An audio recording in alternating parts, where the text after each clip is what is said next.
Alors, nous sommes à la cellule isolée pour tester une nouvelle incantation. Cette incantation, c'est la putréfaction d'Exikès, qui est un dragon. Alors, ça prend un espace mémoire. Le coût en mana est de 48, plus 6 quand on charge le sort et qu'on le maintient. Et c'est 6, je suppose que c'est par seconde. Alors, il faut 23 en foi et 15 en ésotérisme pour utiliser ce sort. On va regarder le détail. Vous vous transformez en dragon et crachez de la putréfaction écarlate depuis les airs. Chargez cette incantation pour accroître cette durée.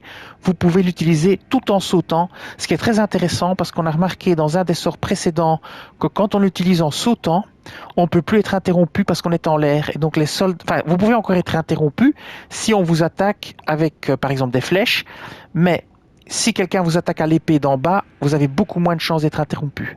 Alors on va commencer par faire le test de mana. Donc je vais maintenir le sort 2 fois, simplement pour voir combien de mana ça prend. Donc on saute en l'air et hop, je maintiens le sort sans maximum d'utilisation. Voilà. Et on retombe au sol, c'est terminé. Et on va voir combien de mana ça consomme. Alors, on regarde un petit peu. Donc j'avais 300 points de mana, il en reste 144. Donc ça consomme 156 points de mana pour ce double sort. Quand vous le chargez complètement et vous l'utilisez à son maximum. On va prendre une petite potion et on va tester ça sur notre ami le géant. On va sauter et l'utiliser puisqu'on peut l'utiliser en sautant. Ne nous privons pas de ce plaisir. Et voilà. Et on voit qu'ici le géant est mort en un coup. Donc ce sort est plus puissant que le sort de putréfaction de dragon précédent qu'on a utilisé dans la vidéo précédente, qui était le souffle putréfié. Ça ne le tuait pas en une fois. Bon, les deux soldats, on va les liquider normalement. Ça n'a pas beaucoup d'intérêt à part les runes et les objets. Voilà, on n'en parle plus. Et donc maintenant, on va aller tester ça sur des petits groupes d'ennemis. Ça ne devrait pas poser de problème. Alors, on va aller au sud du lac d'Aguil. Ici, voilà. Et on va tester ça sur des petits groupes qui se battent. Alors, de nouveau, on va se placer dans une ligne verticale pour aligner le plus possible d'ennemis. Donc on est ici et c'est là-bas. On va donc aligner les ennemis dans une ligne verticale pour en toucher le plus possible et voir la profondeur du sort. À quelle distance au niveau profondeur il touche. Alors, on va évidemment l'utiliser dans les airs. On va se mettre ici. On va utiliser la verticale ici. Voilà, ici. Et c'est parti. Ouais, mais j'ai oublié de... Évidemment, ça c'est pas très malin. Voilà. C'est parti. Vous voyez que ça touche quand même assez loin. C'est quand même assez large.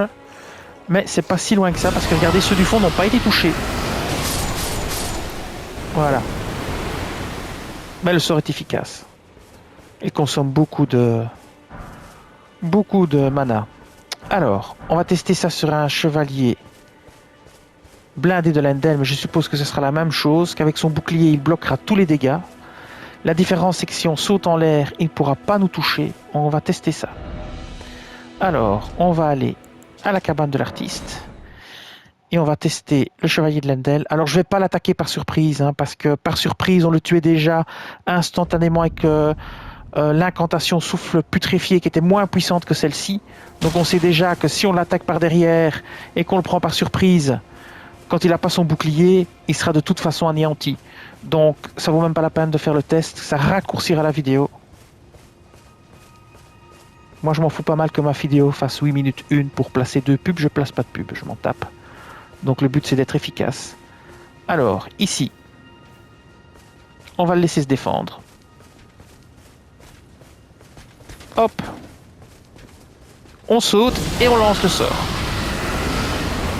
Donc vous voyez, il prend quasi pas de dégâts. Là oui, parce qu'il s'est déplacé. Mais s'il bloque avec son bouclier, il prend pas de dégâts. Alors on saute et on le lance en l'air. Normalement il ne peut pas nous toucher. Et voilà. Sauf s'il utilise évidemment son attaque de foudre qui frappe par au-dessus. Donc c'est très efficace contre le chevalier de Lendel ici parce qu'on peut sauter en l'air. Là il ne peut pas nous toucher avec son épée. Faites juste attention par exemple aux ennemis qui utilisent des sorts verticaux, style la foudre qui vous tombe dessus d'en haut, parce que ça va vous toucher si vous êtes en l'air. Mais les bêtes coups d'épée et tout, ça vous touchera pas puisque vous êtes bien en l'air. Vous sautez et hop. Ouais, je peux plus le déclencher évidemment, j'ai plus de mana. Ça sert à rien de sauter comme un idiot. Voilà, comme ça, allez. On reste bien dans l'air. Donc ça c'est quand même très intéressant. Et vous voyez que ce souffle fait quand même plutôt conique, hein, plutôt que profondeur. C'est plutôt conique. D'ailleurs, on peut le tester sur les loups. Ce sera un bon test. Il est plutôt conique. On va le tester là, puisque là, il y a des loups qui sont vraiment dispersés. On va viser celui du milieu. Voilà, celui-là par exemple, ou celui-ci. On saute et hop, on y va. Et vous voyez que le sort est plutôt conique. Et vous, ouais, c'est ça. Ça c'est la même chose que d'habitude. Si vous l'utilisez, il visera une nouvelle cible dans sa deuxième exécution. Mais ça, on l'avait déjà remarqué avec d'autres sorts de type dragon. Ça faisait la même chose.